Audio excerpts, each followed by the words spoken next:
We are closing in on the start of the third year of the COVID pandemic, and tonight there are several important developments. President Joe Biden will address the nation on the current Omicron surge tomorrow.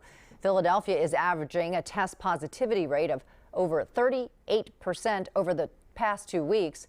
Of course, we'll only know if you're positive if you get a test. And Chris, officials are warning about some testing sites not making it easy. That's right.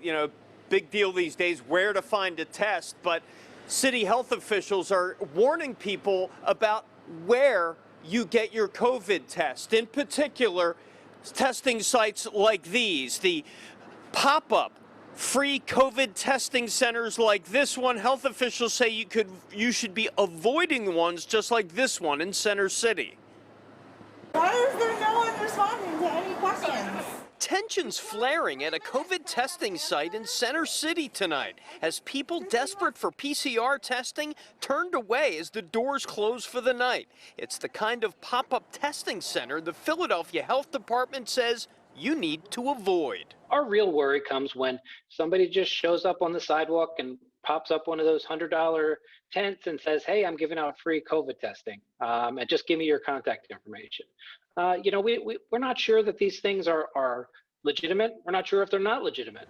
Last week, the city tells us a Chicago company set up 2 pop-up testing sites outside vacant shops on Chestnut Street, claiming to be FEMA testing centers. That company president tells us they have shut down their Philadelphia centers after the city started asking questions. Some say with limited testing in person or at home, they have no other choice. Yeah, you're saying don't trust the pop-up spaces, but you're also pressing the envelope about how imperative and important it is to make sure you get tested. I have tried scheduling tests that I can pay for, getting at-home kits.